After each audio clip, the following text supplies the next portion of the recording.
சினிமாக்காரர்கள் என்பதால் அந்த மொழியிலேயே சொல்லுகிறேன். இன்றைக்கு ஈழப்பிரச்சனை என்பது பலருக்கு செட் ப்ராப்பர்ட்டி ஆகிவிட்டது. 20 வருடங்களாக தலைவர் பிரபாகரனின் வீரத்தையும் அந்த புலிப்படையின் வீரத்தையும் அவர்களுடைய சாகசங்களை மட்டும்தான் நாம் இங்கே பேசிக்கொண்டே இருந்தோம். உண்மையை சொல்ல போனால் நாம் அப்படி பேசியிருக்க வேண்டிய அவசியமே இல்லை. காரணம், புலிகள் எதிரிகளை அவர்கள் பார்த்து கொண்டிருப்பார்கள். நாம் திரும்ப திரும்ப ஐயா பெரியாரையும் டாக்டர் அம்பேத்கரையும் தான் நாம் பேசியிருக்க வேண்டும்.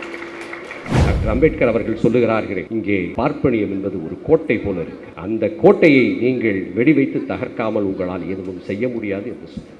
அந்த கோட்டையை தலைவர் பிரபாகரன் அங்கே வெடி வைத்தார். நாமும் அதற்கே வெடி வைத்துக் கொண்டிருந்தோம். நாம் வைத்திருக்க வேண்டிய வெடி இங்கே வைத்திருக்க வேண்டும். ஈழப் போராட்டத்தை ஒரு பெருமித கண்ணாடியை அணிந்து பார்த்தோம், ஒரு வீர கண்ணாடியை அணிந்து பார்த்தோம், கண்ணீர் கண்ணாடிகளை எல்லாம் அணிந்து பார்த்தோம். உண்மையை சொல்ல வேண்டும் என்று சொன்னால், அருமை நண்பர்களே, டாக்டர் அம்பேத்கர் ஐயா பெரியார் என்கிற கண்ணாடியை அணிந்து பாருங்கள். ஈழப் பிரச்சனை உங்களுக்கு வேறு மாதிரி தெரியும். அந்த கண்ணாடியை நீங்கள் அணிந்து பாருங்கள். என் அருமை தம்பி முத்துக்குமாரின் மரணத்திற்கும் ரோஹித் வெமுலாவின் மரணத்திற்கும் இடையிலே ஒரு நூல் ஓடுவது உங்களுக்கு தெரியும். காவி படையெடுத்து வருகிறது என்று நாம் நினைக்கிறோம். உண்மைதான், படையெடுத்து வருகிறது. ஆனால் அந்த காவிக்கு பின்னே வெள்ளையாக ஒரு பூநூல் ஓடிக்கொண்டிருக்கிறது. அந்த வெள்ளை பூநூலை எதிர்ப்பதற்கு கருப்பும் நீலமும் ஒன்று திரள வேண்டும். பொதுவாக ஈழப்பிரச்சனையாக இருந்தாலும் எந்த பிரச்சனையாக இருந்தாலும் அரசியல் கட்சிகளைத்தான் நாம் குறை சொல்லிக் கொண்டிருக்கிறோம். The problem is not the ruling party but the ruling class. இங்கே ஆளும் வர்க்கமாக, அதிகார வர்க்கமாக இருப்பது பார்ப்பன வர்க்கம். அவர்களை தாண்டிய அருமை நண்பர்களை உங்களால் எதையும் செய்துவிட முடியாது. நமக்குத்தான் பெரிய பெரிய ஆயுதங்கள் எல்லாம் வேண்டும். நம்முடைய எதிராளிகளை அடிப்பதற்கு பீரங்கி, தோட்டா, துப்பாக்கி, கத்தி, அவருக்கு ஒரு செருப்பு போதும், உங்களை எதிர்த்து விடுவார். நீ உச்ச நீதிமன்ற நீதிபதியாக இருந்தாலும் அவனுக்கு ஒரு செருப்பு போதும். அனைவருக்கும் வணக்கம். வானம்பாடிகள் பாடி நான் கேட்டிருக்கிறேன், குயில்கள் பாடி நான் கேட்டிருக்கிறேன், சிம்புட் பறவைகள் பாடி நான் கேட்டிருக்கிறேன். ஒரு சிறுத்தை பாடி இன்றைக்குத்தான் நான் ஒரு போராளி தலைவனுக்கு உள்ளே இருந்த பாப் மார்லியை வெளியே கொண்டு வந்த அந்த ஸ்டீஃபன் அவர்களுக்கும் வன்னியரசு அவர்களுக்கும் என்னுடைய வணக்கங்கள். வன்னி அவர்கள் சொன்னது போல, அதாவது 2010 ஜெயலலிதா அவர்கள் ஈழத்தாயாகிவிட்டார். அதற்கு முன்பாக அவர் வேறு மாதிரி இருந்தபோது அந்த 2002 காலகட்டத்திலே நாங்கள் கைது செய்யப்படுகிறோம். 1.5 ஆண்டுகள் சிறையில் இருந்தோம்.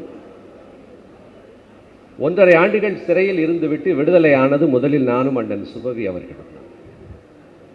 வெளியே வந்த பிறகு எங்கள் விடுதலைக்காக குரல் கொடுத்த அத்தனை தலைவர்களையும் நாங்கள் போய் நேரில் பார்த்து நன்றி தெரிவித்தோம். ஆனால் நீங்கள் வர வேண்டாம், நான் உங்களை பார்க்க வருகிறேன் என்று நேரில் வந்து எங்களை அழைத்து கொண்டு போய் விருந்து வைத்தவர் அண்ணன் திருமா அவர்கள் ஒருவர் தான். அப்பொழுது எங்களுக்கு ஒன்று புரிந்தது, மற்ற தலைவர்கள் எல்லாம் ஈழப் பிரச்சனையை மூளையில் இருந்து பேசினார்கள், எங்கள் அண்ணன் திருமா அவர்கள் இதயத்தில் இருந்து பேசினார். இந்த ஈழப் பிரச்சனையை பல சினிமாக்காரர்கள் என்பதால் அந்த மொழியிலேயே சொல்லுகிறேன். இன்றைக்கு ஈழப் பிரச்சனை என்பது பலருக்கு செட் ப்ராப்பர்ட்டி ஆகிவிட்டது. அண்ணன் திருமா அவர்கள் ஒரு தியாகத்தின் வரலாறு ஒரு தலைமுறைக்கு அது தெரியாது. ஒரு கவிதை ஒன்று இருக்கிறது, இயேசுவாக வேண்டும் என்று எல்லோருக்குமே ஆசை. இங்கே இயேசுவாக வேண்டும் என்று எல்லோருக்குமே ஆசை.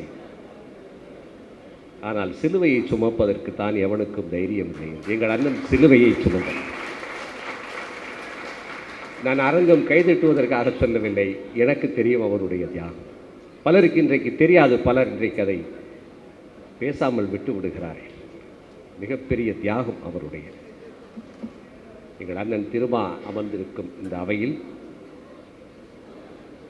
பாப்லோ நெருடா அவர்கள் சொல்லுவார்கள், என் அரசியலுக்கு கவிதையின் அழகையும் என் கவிதைகளுக்கு அரசியலின் கம்பீரத்தையும் வழங்குகிறேன் என்று. அதுபோல தன்னுடைய கலைக்கு அரசியலின் கம்பீரத்தையும் தங்களுடைய அரசியலுக்கு கலையின் அழகையும் தருகிற அண்ணன் சத்யராஜ் அவர்களையும் அண்ணன் தமிழ் அவர்களையும் வணங்கி ஒரு சில செய்திகளை மட்டும் இந்த இடத்தில் பகிர்ந்து கொள்ளலாம் என்று நான் நினைக்கிறேன்.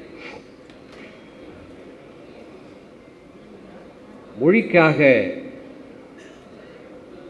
தங்கள் உடலை ஈகிய மொழிப்போர் தியாகிகளுக்காகவும் இந்த விழாவை நாம் நடத்தி கொண்டிருக்கிறோம். மொழிப்போர் ஈகிகள் தமிழகத்திற்காகவும் தம்பி முத்துக்குமார் தமிழீழத்திற்காகவும் உயிரை ஈந்தார்கள் என்றோ, ஒழிப்போர் தியாகிகள் தமிழுக்காகவும் முத்துக்குமார் ஈழத்திற்காகவும் உயிரை ஈந்தான் என்றோ கூட நான் நினைக்கவில்லை. இருவரும் இந்த மானுடத்திற்காக உயிரை இழந்தார்கள் என்று தான் நான் எடுத்துக்கொள்கிறேன். டாக்டர் அம்பேத்கர் அவர்கள் சொல்லுகின்ற சுதந்திரம், சமத்துவம், சகோதரத்துவம், இந்த லிபர்ட்டி, ஈக்வாலிட்டி, ஃப்ரெட்டர்னிட்டி, அதற்காக உயிர் துறந்தவர்கள் என்று தான் நான் பார்க்கிறேன். ஒரு பரந்துபட்ட பார்வையில் தான் நான் பார்க்கிறேன். ஈழப்போரை போல ஒரு உலகம் வியந்த ஒரு போரை நாம் பார்க்க முடியாது. நாங்களும் அப்படித்தான் பார்த்தோம் அந்த காலத்திலே. அப்படி ஒரு தியாகத்தை, அப்படி ஒரு நேர்மையை, அப்படி ஒரு ஆங்கிலத்திலே பெர்சிவரன்ஸ் என்று சொல்வார்களே, அந்த விடாமுயற்சியை, எல்லாவற்றிற்கும் மேலாக ஒரு அறத்தை வேறு எந்த போராட்டத்திலுமே பார்க்க முடியாது. உலகத்தின் எந்த படைகளாலுமே அவர்களை வெல்ல முடியாது என்றுதான் நாங்களும் நினைத்திருந்தோம். ஆனால் அருமை நண்பர்களே, 2009 பிறகு இந்த நேரத்திலே சிந்தித்து பார்க்கையிலே ஒன்றுதான் எங்களுக்கு தெரிகிறது, எனக்கு தெரிகிறது, ஒன்று எனக்கு தெரிகிறது. உலகத்தின் எந்த படைகளாலும் அழித்துவிட முடியாது என்று நினைத்த என்னுடைய தலைவர் பிரபாகரன் அவர்களுடைய படையை, இல்லை, அந்த படை ஒரே ஒரு இடத்தில் தான் தோற்று போனது என்று நான் நினைக்கிறேன். அது இந்திய பார்ப்பனியத்தில், அது இந்திய பார்ப்பனியத்திடம்தான் தோற்று போனது என்று நான் நினைக்கிறேன். இங்கே ஈழத்திற்கு எதிராக யார் இருந்தது சொல்லுங்கள்? இந்தியாவிலே ஈழத்திற்கு எதிராக என்ன பீகார்காரர்கள் இருந்தார்களா? கேரளாக்காரர்கள் பீகாருக்கு எதிராக இருந்தார்களா? நாம் எப்பொழுதும் இந்தியாவிற்கு ஈழ விடுதலைக்கு எதிராக இந்தியா இருக்கிறது என்று ஒரு ஒற்றை வரியிலே முடித்து விடுவோம். மராத்தியர்கள் எதிராக இருந்தார்களா? இல்லை, இங்கே இருந்த தமிழர்கள் எதிராக இருந்தார்களா? இங்கே இருந்த தமிழர்கள் அத்தனை பேரும் ஈழப் பிரச்சனைக்கு எதிராக இருந்தார்கள் என்று சொன்னால் என்னுடைய அருமை சகோதரன் பேரறிவாளன் வெளியே வந்திருக்கவே முடியாது. இங்கே ஈழப் பிரச்சனைக்கு எதிராக இருந்த ஒரே கூட்டம் பார்ப்பன கூட்டம் மட்டும்தான். அவர்கள் மட்டும்தான் தமிழர் எழுச்சிக்கும் தமிழீழ எழுச்சிக்கும் எதிராக இருந்தது.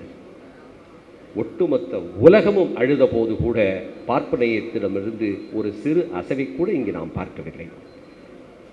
ஈழப் பிரச்சனையின் இந்திய இலங்கை ஒப்பந்தமாகட்டும், வரலாற்றை எடுத்து பாருங்கள், இந்திய இலங்கை ஒப்பந்தமாகட்டும்,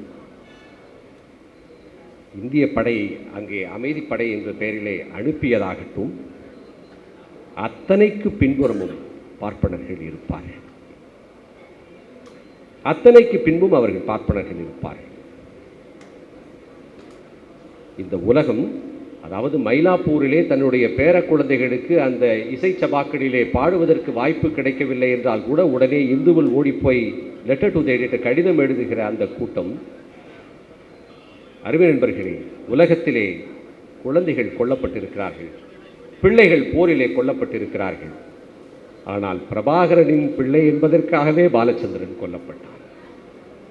எந்த ஒரு பார்ப்பன ஊடகமோ இல்லை இந்த எந்த செய்தியும் அது வெளியிடவில்லை. அது இங்கே ஒரு கான்சென்சஸ் என்று சொல்லுவோமே, அப்படி எந்த ஒரு பேச்சையும் இங்கே வரவிடாமல் அது தடுத்து பார்த்தது, அது தடுத்து கொண்டது. காரணம், டாக்டர் அம்பேத்கர் அவர்கள் சொல்லுகிறார், இங்கே அறிவாளி வர்க்கமாக இருப்பது நாம் எப்பொழுதுமே பொதுவாக ஈழப் பிரச்சனையாக இருந்தாலும் எந்த பிரச்சனையாக இருந்தாலும் அரசியல் கட்சிகளைத்தான் நாம் குறை சொல்லிக் கொண்டிருக்கிறோம். த ரூலிங் பார்ட்டியை பற்றி மட்டும்தான் நாம் பேசிக் கொண்டிருக்கிறோம். இவர்களால் தான் இடம் கிடைக்கவில்லை, இவர்களால் தான் இந்த பிரச்சனை என்று. அருமை நண்பர்களே, the problem is not the ruling party but the ruling class. இங்கே ஆளும் வர்க்கமாக, அதிகார வர்க்கமாக இருப்பது பார்ப்பன வர்க்கம். அவர்களை தாண்டிய அருமை நண்பர்களை உங்களால் எதையும் செய்துவிட முடியாது. டாக்டர் அம்பேத்கர் அவர்கள் தெளிவாக சொல்லுகிறார், the intellectual class is the Brahmins. The Brahmins are the intellectual class unfortunately என்று சொல்லுகிறார். அவர்கள்தான் இங்கே அறிவாளி வர்க்கமாக இருக்கிறார்கள். அவர்களை தாண்டி இங்கே எதுவும் நடந்து விடாது. The intellectual class, they prostitute their knowledge என்று டாக்டர் அம்பேத்கர் அவர்கள் சொல்கிறார். அவர்கள் சொல்வதுதான் நமக்கு அறிவு, அவர்கள் சொல்வதுதான் நமக்கு பொது அறிவு, அவர்கள் சொல்வதுதான் செய்தி. அதைத்தான் நாம் ஏற்றுக்கொண்டிருக்கிறோம். அவர்களை தாண்டி இங்கே எந்த ஒரு புரட்சியோ எதுவும் இங்கே நடந்துவிட முடியாதபடி தான் இங்கே இருக்கு. அதுதான் இந்த இன்டலெக்சுவல் கிளாஸினுடைய அந்த ஒரு வர்க்கம். அவர்கள் நினைத்தால் எதை வேண்டுமானாலும் செய்துவிடலாம், எதை வேண்டுமானாலும் செய்துவிடலாம். நமக்குத்தான் பெரிய பெரிய ஆயுதங்கள் எல்லாம் வேண்டும். நம்முடைய எதிராளிகளை அடிப்பதற்கு பெரிய பெரிய ஆயுதங்கள் வேண்டும். பீரங்கி, தோட்டா, துப்பாக்கி, கத்தி. அவருக்கு ஒரு செருப்பு போடும், உங்களை எதிர்த்து விடுவார். நீ உச்ச நீதிமன்ற நீதிபதியாக இருந்தாலும் அவனுக்கு ஒரு செருப்பு போதும். ஒரு என்றைக்கு அருமை நண்பர்களே, நாம் என்ன வேண்டுமானாலும் பேசலாம், நாம் என்னென்னவோ வீரமும் பேசலாம், இனப்பெருமை பேசலாம். என்றைக்கு அயோத்தியில் ஒரு தீர்ப்பு வந்து அங்கே கோயில் கட்டிக்கொள்ளலாம் என்று அனுமதி வழங்கப்பட்டதோ அன்றைக்கே தெரிந்து கொள்ளுங்கள், நம்மிடம் எதுவுமே இல்லை என்று. இதைவிட ஒரு மிகப்பெரிய ஒரு இதற்கு நமக்கு இதுதான் அந்த பார்ப்பனியம், இதுதான் அந்த பார்ப்பனியம். உண்மையை சொல்லப்போனால் நாம் இதை ஈழப் பிரச்சனையில் நாம் இதனை கணக்கில் எடுத்துக்கொள்ள தவறிவிட்டோம் என்றுதான் நான் நினைக்கிறேன். அந்த 20 வருடங்களாக எனக்கு இப்பொழுது தோன்றுகிறது, 20 வருடங்களாக தலைவர் பிரபாகரனின் வீரத்தையும் அந்த புலிப்படையின் வீரத்தையும் அவர்களுடைய சாகசங்களை மட்டும்தான் நாம் இங்கே பேசிக்கொண்டே இருந்தோம். உண்மையை சொல்லப்போனால் நாம் அப்படி பேசியிருக்க வேண்டிய அவசியமே இல்லை. காரணம், புலிகள் எதிரிகளை அவர்கள் பார்த்து கொண்டிருப்பார்கள். நாம் இங்கே தலைவர் பிரபாகரனை பற்றி பேசியிருக்க தேவையில்லை. திரும்ப திரும்ப ஐயா பெரியாரையும் டாக்டர் அம்பேத்கரையும் தான் நாம் பேசியிருக்க வேண்டும். எது இங்கே விடுதலைக்கும் எது இங்கே சுதந்திரத்திற்கும் சமத்துவத்திற்கும் எதிராக இருக்கிறது என்பதைத்தான் நாம் இங்கே பேசி இருக்க வேண்டும். காரணம், டாக்டர் அம்பேத்கர் அவர்கள் சொல்லுகிறார்களே, இங்கே பார்ப்பனியம் என்பது ஒரு கோட்டை போல இருக்கு. அந்த கோட்டையை நீங்கள் வெடிவைத்து தகர்க்காமல் உங்களால் எதுவும் செய்ய முடியாது என்று சொல்லுகிறார். அந்த கோட்டையை தலைவர் பிரபாகரன் அங்கே வெடி வைத்தார். நாமும் அதற்கே வெடி வைத்துக் கொண்டிருந்தோம். நாம் வைத்திருக்க வேண்டிய வெடி இங்கே வைத்திருக்க வேண்டும். திரும்ப திரும்ப டாக்டர் அம்பேத்கர் அவர்களையும் பெரியார் அவர்களையும் தான் நாம் பேசியிருக்க வேண்டும். இதையும் தாண்டி இந்த பிரச்சனையை நம்முடைய ஒரு மிகப்பட்ட ஒரு உணர்வோடு தான் நாம் அணுகினோம். தமிழர்கள் யார் என்று கேட்டால், தமிழர்கள் என்பவர்கள் ஒரு மொழியை கண்டுபிடித்தவர்கள், முதலாக பேசியவர்கள், முதலாக மொழியை பேசியவர்கள். தமிழர்கள் அறிவியலை உலகத்திற்கு சொல்லிக் கொடுத்தவர்கள். தமிழர்கள் நல்லவர்கள், வல்லவர்கள், எல்லாமே பேசுவோம். அருமை நண்பர்களே, தமிழர்கள் யார் என்கிற அடையாளத்தை நாம் வரையறுக்கவே இல்லை. அதை வரையறுத்திருந்தால் இந்த பிரச்சனையை வேறு மாதிரி பார்த்திருப்போம். யார் தமிழர்கள் என்பதற்கு நம்மிடம் 1000 வரையறை இருக்கிறது. தமிழர்கள் என்றால் ஜாதிகள் இல்லாதவன் தான் தமிழன், ஜாதிகள் இல்லாதவன் தான் தமிழன் என்கிற அந்த உணர்வு நமக்கு இருந்திருக்க வேண்டும். அருமை நண்பர்களே, ஊரும் சேரியும் இருக்கும் வரை நம்மால் இன்னொரு தமிழிடத்தையோ இல்லை தமிழகத்தின் வெற்றியோ நம்மால் நினைத்து கூட பார்க்க முடியாது. ஜாதிகள் இருக்கும் வரை நம்மால் அந்த ஒரு தமிழன் என்கிற ஓர்மையை இங்கே கட்ட முடியாது. You cannot build anything on the foundation of caste. Doctor Ambedkar சொல்லுகிறார், you cannot build anything on the foundation of caste. You cannot build society. You cannot build morality. Whatever you build on the foundation of caste, it will break. It will crack என்று சொல்லுகிறார். நீங்கள் ஜாதி என்கிற அடித்தளத்தின் மீது எதை கட்டினாலும், உங்கள் தமிழை கட்டினாலும், வீரத்தை கட்டினாலும், தமிழ் பெருமையை கட்டினாலும், அது ஜாதியை ஒழிக்கும் வரை அந்த கட்டிடம் விரிசல் ஏற்படும் என்று சொல்லுகிறார். உண்மையை சொல்ல வேண்டும் என்று சொன்னால், ஈழப் பிரச்சனையை, ஈழப் போராட்டத்தை நாம் எந்தெந்த கண்ணாடிகளையோ அணிந்து பார்த்தோம்.